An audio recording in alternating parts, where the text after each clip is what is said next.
문맹률 80%, 1인당 GDP 79달러. 한국 전쟁 직후 잿더미가 된 나라. 메가더조차 100년은 걸릴 것이라 단언했고 세계은행은 무모한 도전이라며 고개를 저었다. 그런데 70년 후 뉴욕 유엔 본부 회의실에서 193개국 대표들이 한 나라를 두고 격렬히 논쟁하고 있었다. 바로 대한민국. 이 나라를 세계 개발 모델로 삼아야 한다. 전 세계가 경악한 기적의 실화, 아무도 예상치 못한 반전의 순간들. 지금부터 유엔이 주목한 대한민국 성공 신화의 충격 실화 시작합니다. 이 영상은 실화를 바탕으로 각색되어 제작되었음을 알려드립니다. 저는 지난주 뉴욕 유엔 본부에서 충격적인 장면을 목격했습니다. 193개국 대표들이 모인 회의실에서 한 프랑스 외교관이 이렇게 말했어요. 한국을 개발 모델로 삼자는 제안에 반대합니다. 겉만 번지르르한 전시행정 아닙니까? 그 순간 회의실이 얼어붙었습니다. 하지만 더 놀라운 건 그 다음이었죠. 아프리카 케냐 대표가 일어나서 이렇게 반박했습니다. 그럼 당신 나라는 70년 만에 최빈국에서 선진국이 될 수 있습니까? 저는 그때 깨달았어요. 세계가 한국을 보는 시각이 이렇게 극명하게 갈린다는 것을 말입니다. 한쪽에선 K인프라 수출이 연간 400억 달러를 넘어서며 도로와 스마트시티, 고속철도 기술로 전 세계를 누비고 있다고 합니다. 하지만 다른 쪽에선 이게 진짜 성장인지 의문을 제기하고 있어요. 통계를 보면 놀랍습니다. 한국은 지금 세계 10위 경제 대국이죠. 1인당 GDP는 3만 2천 달러를 넘었어요. 서울 강남의 마천루들을 보면 누가 봐도 선진국 같습니다. 하지만 정말 그럴까요? 유엔 개발계획처의 존 로버슨 부국장이 저에게 이런 말을 했습니다. 한국의 성공을 보면서 동시에 불안해집니다. 너무 빨라서요. 이게 지속 가능한 모델인지 확신이 서지 않아요. 중동의 두바이를 보세요. 겉으론 화려하지만 내부엔 문제가 많거든요. 그의 말에 저는 뜨끔했어요. 정말 한국이 두바이와 같은 케이스일까요? 맞습니다. 빨랐어요. 너무 빨랐습니다. 1960년 한국의 1인당 GDP는 79달러였어요. 지금의 아프가니스탄보다 못했죠. 그런데 지금은 어떻습니까? 이탈리아와 스페인을 넘어섰습니다.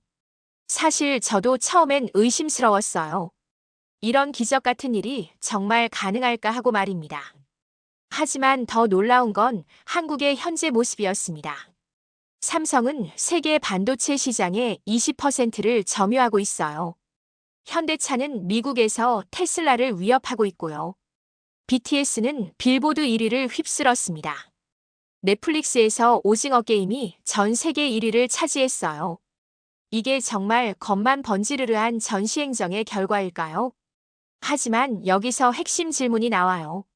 건물이 높다고 해서 정신까지 선진국일까요? 경제 지표가 좋다고 해서 진짜 선진국일까요?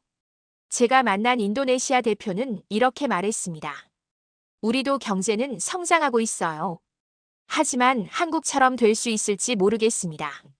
뭔가 다른 게 있는 것 같아요. 저는 이 답을 찾기 위해 한국의 진짜 이야기를 파헤쳐 보기로 했습니다. 통계와 건물 뒤에 숨겨진 아무도 말하지 않는 진실을요. 과연 한국은 세계의 모델이 될 자격이 있을까요? 아니면 그저 운 좋게 성공한 예외적 사례에 불과할까요? 그 답은 한국이 어떻게 시작됐는지부터 알아야만 했습니다.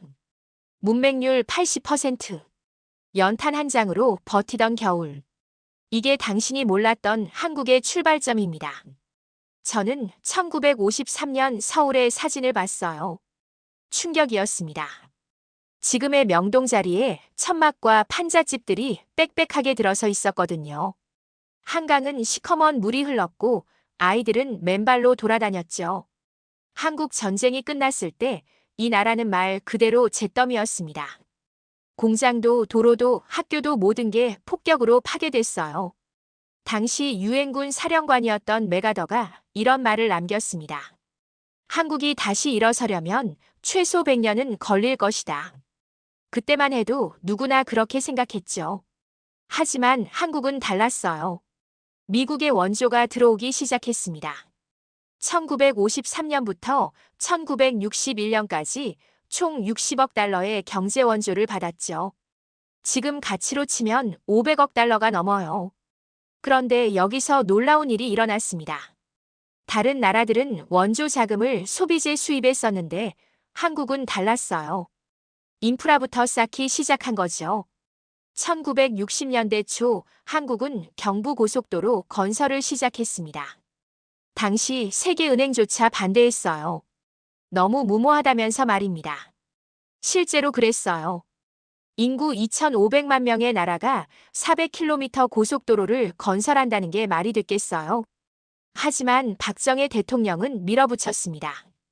우리가 지금 길을 만들지 않으면 영원히 가난할 것이다. 그때부터 한국형 개발 모델이 만들어지기 시작했어요.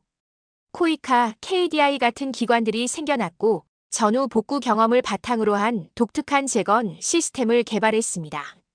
이게 바로 지금 전 세계가 주목하고 있는 한국형 개발 모델의 시작이에요. 1970년 한국의 1인당 GDP는 260달러였어요. 필리핀보다 못했습니다. 태국보다도 뒤처져 있었죠. 당시 한국을 본 외국인들은 이런 말을 했어요. 이 나라가 정말 발전할 수 있을까? 하지만 놀라운 건 국민들의 반응이었습니다. 교육에 목숨을 걸었어요. 부모들은 굶어도 아이들을 학교에 보냈습니다. 새마을 운동이 시작되자 온 마을이 나서서 길을 닦고 다리를 만들었어요. 아무도 시키지 않았는데도 말입니다. 제가 만난 한 UN 직원은 이렇게 말했습니다. 한국만큼 국민 스스로 교육과 개발에 참여한 나라는 본 적이 없어요. 정부가 주도했지만 국민이 따라왔습니다. 이게 다른 나라와의 차이점이죠. 이런 나라가 단 70년 만에 OECD 선진국이 된다고 그때 누가 믿었겠습니까? 위기마다 무릎 꿇는 나라가 있고 위기마다 날아오르는 나라가 있습니다. 한국은 후자였습니다. 1970년대 중동 건설 붐이 일어났을 때의 이야기부터 해보겠어요. 당시 사우디아라비아와 쿠웨이트에서 오일머니로 대규모 건설 프로젝트가 시작됐습니다. 전 세계 건설업체들이 몰려들었죠. 하지만 한국은 달랐어요. 현대건설이 사우디의 주베일 항만공사를 따냈습니다. 당시로선 상상도 할 수 없는 일이었어요. 한국이 뭔데 중동에서 그런 큰 프로젝트를 맡느냐는 반응이 대부분이었죠. 하지만 정주영 회장은 이렇게 말했습니다. 한국 사람들의 끈기와 성실함을 보여주겠다. 결과는 어땠을까요? 한국은 중동에서 수십억 달러를 벌어들였습니다. 그 돈으로 중화학공업을 건설했어요. 포항제철, 울산 석유화학단지가 그때 만들어졌습니다. 이게 바로 한국 경제의 뼈대가 됐죠. 1980년대에 들어서면서 또 다른 전환점이 왔습니다. 반도체와 IT 산업으로의 구조 전환이었어요. 삼성이 반도체 사업에 뛰어든다고 했을 때 사람들은 미쳤다고 했습니다. 일본과 미국이 독점하고 있는 시장에 한국이 끼어들 수 있을까? 하지만 이건영 삼성 반도체 회장은 포기하지 않았습니다. 일본에서 기술자들을 스카우트했고 미국에서 장비를 들여왔어요. 밤낮 없이 연구개발에 매달렸습니다. 그 결과 1980년대 후반 한국은 세계 반도체 시장에서 3위까지 올라섰어요. 1997년 IMF 외환위기가 터졌을 때도 마찬가지였습니다. 나라가 망할 뻔했죠. 하지만 한국은 또 다른 모습을 보여줬습니다. 금 모으기 운동이 일어났어요. 전 국민이 자발적으로 금을 내놨습니다. 이런 일이 다른 나라에서 가능했겠어요? 더 놀라운 건 그 다음이었습니다. 벤처 붐이 일어났어요. 네이버, 다음 같은 인터넷 기업들이 생겨났습니다. SK텔레콤은 세계 최초로 CDMA 상용화에 성공했고요. 삼성과 LG는 글로벌 브랜드로 도약했습니다. 현재 한국 기업들의 성과를 보세요. 삼성전자는 애플 다음으로 세계에서 두 번째로 큰 기술 기업이에요. 현대차는 세계 5위 자동차 기업입니다. 이게 우연의 결과일까요? 저는 이런 생각이 들었어요.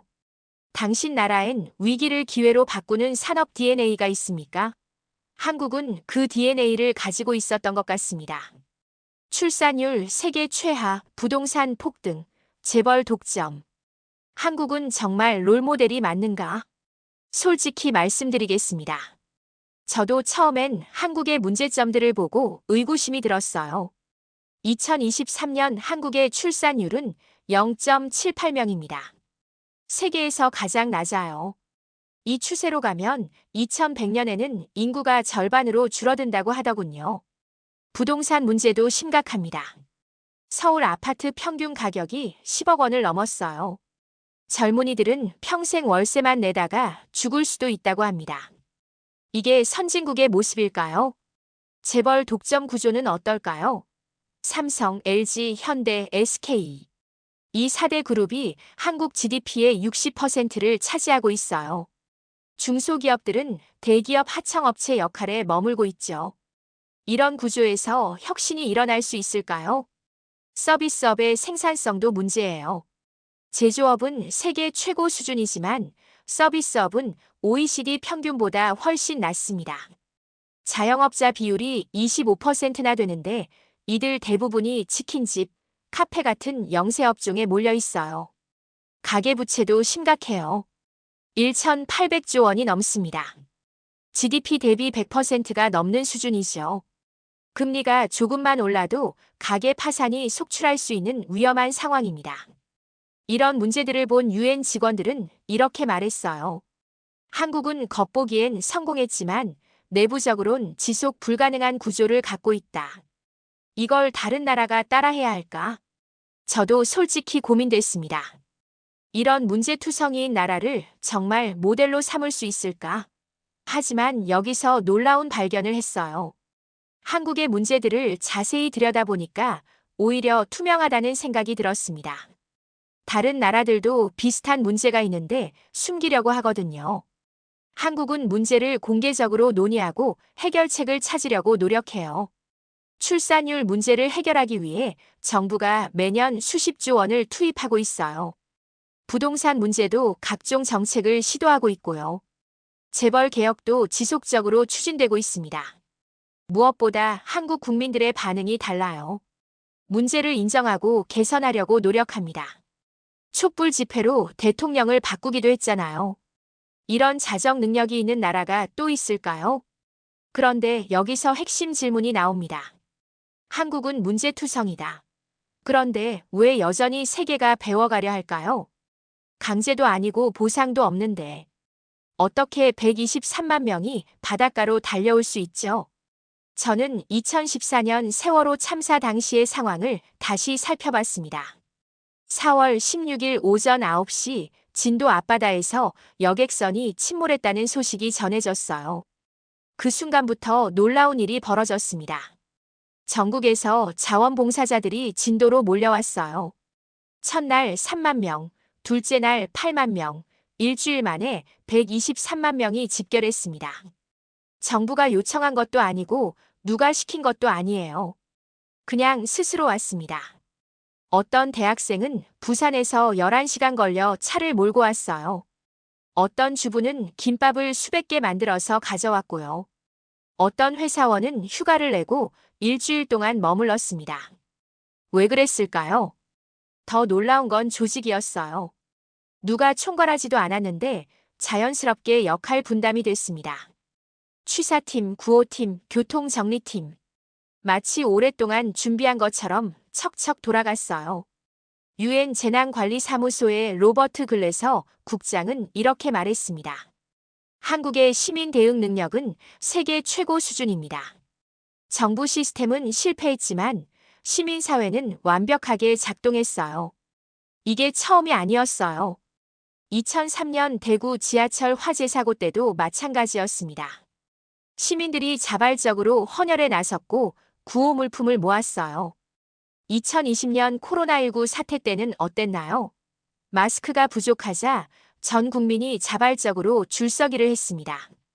제가 가장 인상 깊었던 건 2022년 이태원 참사 때였어요.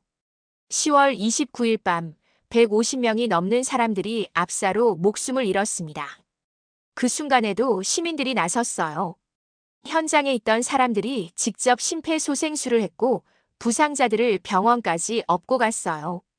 외국 언론들은 이렇게 보도했습니다. 한국 사회의 연대의식은 세계에서 유례를 찾기 힘들다.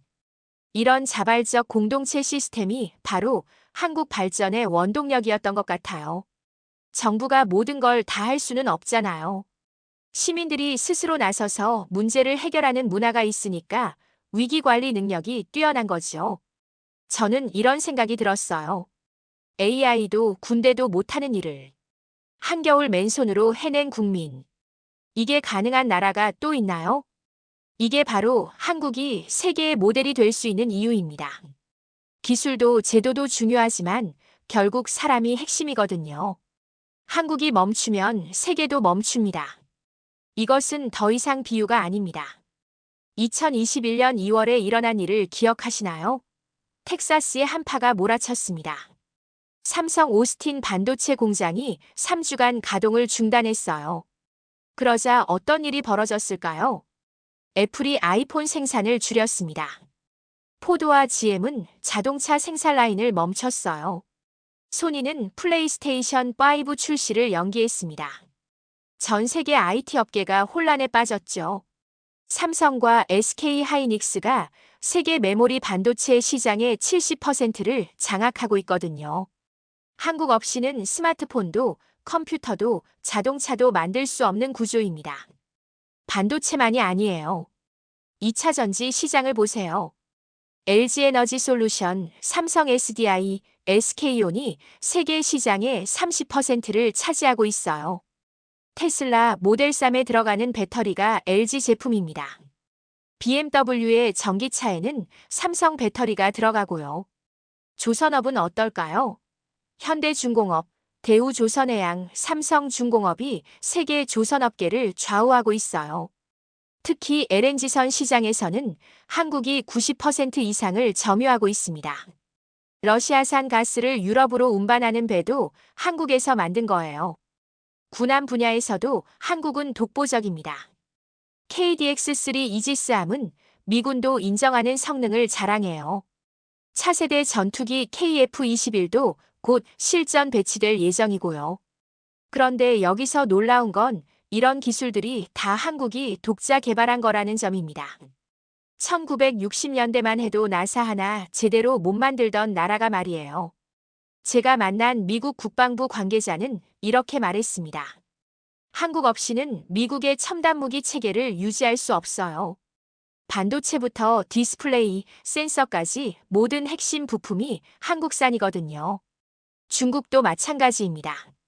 중국이 그렇게 반도체 굴기를 외치지만 아직 삼성과 SK를 따라잡지 못하고 있어요. 중국 스마트폰 업체들도 결국 한국산 부품에 의존하고 있습니다. 일본은 어떨까요?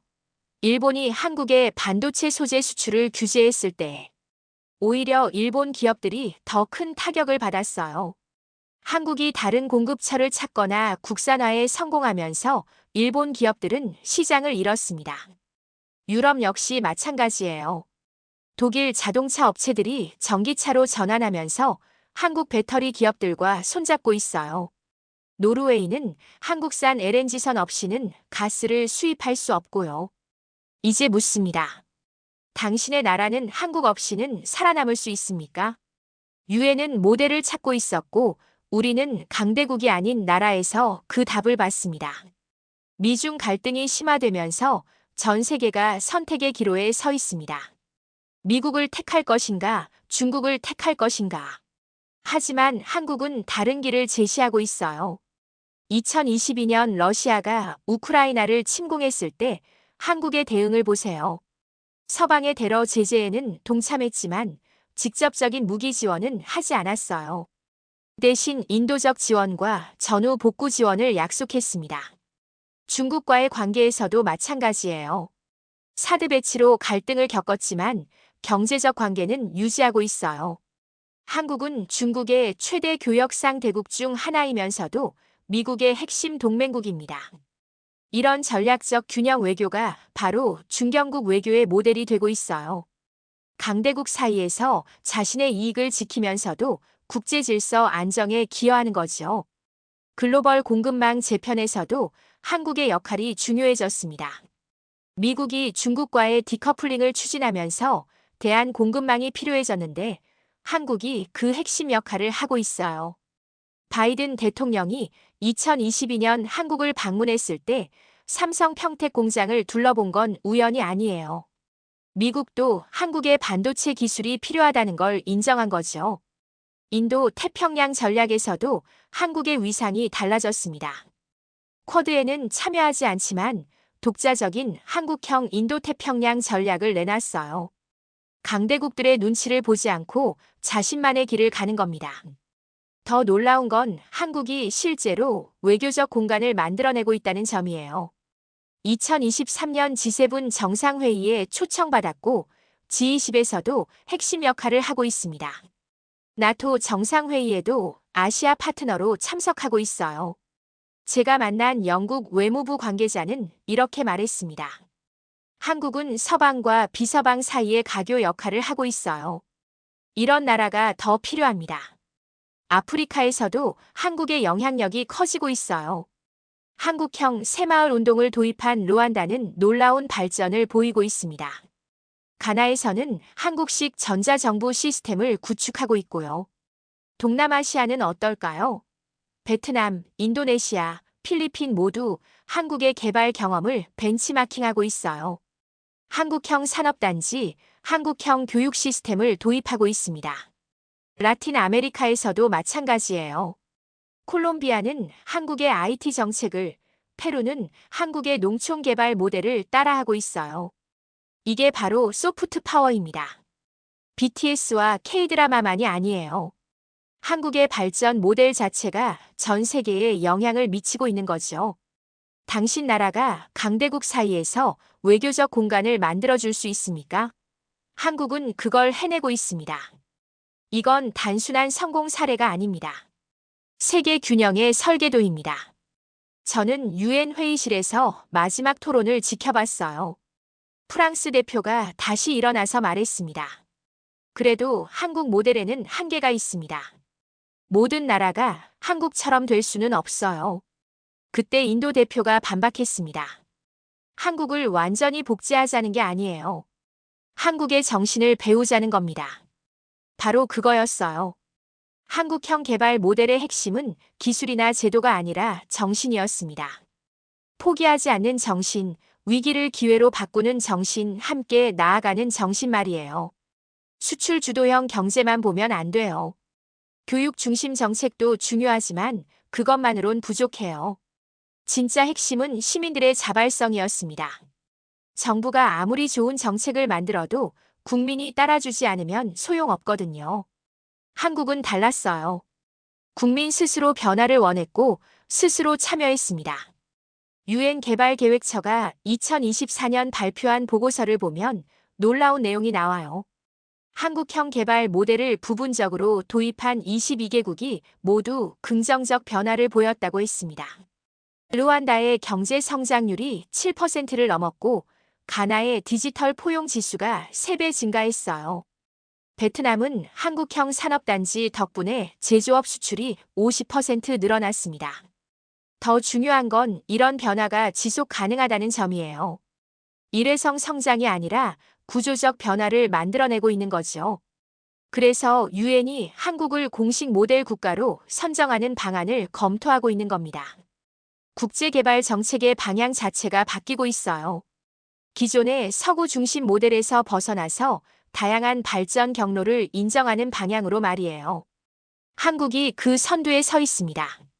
저는 회의실을 나오면서 한 유엔 직원과 이야기를 나눴어요. 그가 이렇게 말하더군요. 한국은 희망을 주는 나라예요. 아무리 어려운 상황에서도 길을 찾을 수 있다는 희망을요. 그 순간 깨달았습니다. 한국이 세계에게 주는 진짜 선물이 뭔지 말이에요. 기술도 경제력도 아니었어요. 희망이었습니다. 가난한 나라도 작은 나라도 위기에 빠진 나라도 다시 일어설 수 있다는 희망을요. 지금 이 순간 유엔이 대한민국을 보고 있다면 당신은 어떤 생각이 드십니까? 저는 이렇게 생각합니다. 한국은 단순히 성공한 나라가 아니라 세계에게 새로운 가능성을 제시한 나라라고요. 그리고 그 가능성은 아직 시작에 불과합니다. 오늘의 사연은 어떠셨나요? 재미와 감동이 있었다면 구독과 좋아요 부탁드립니다. 감사합니다.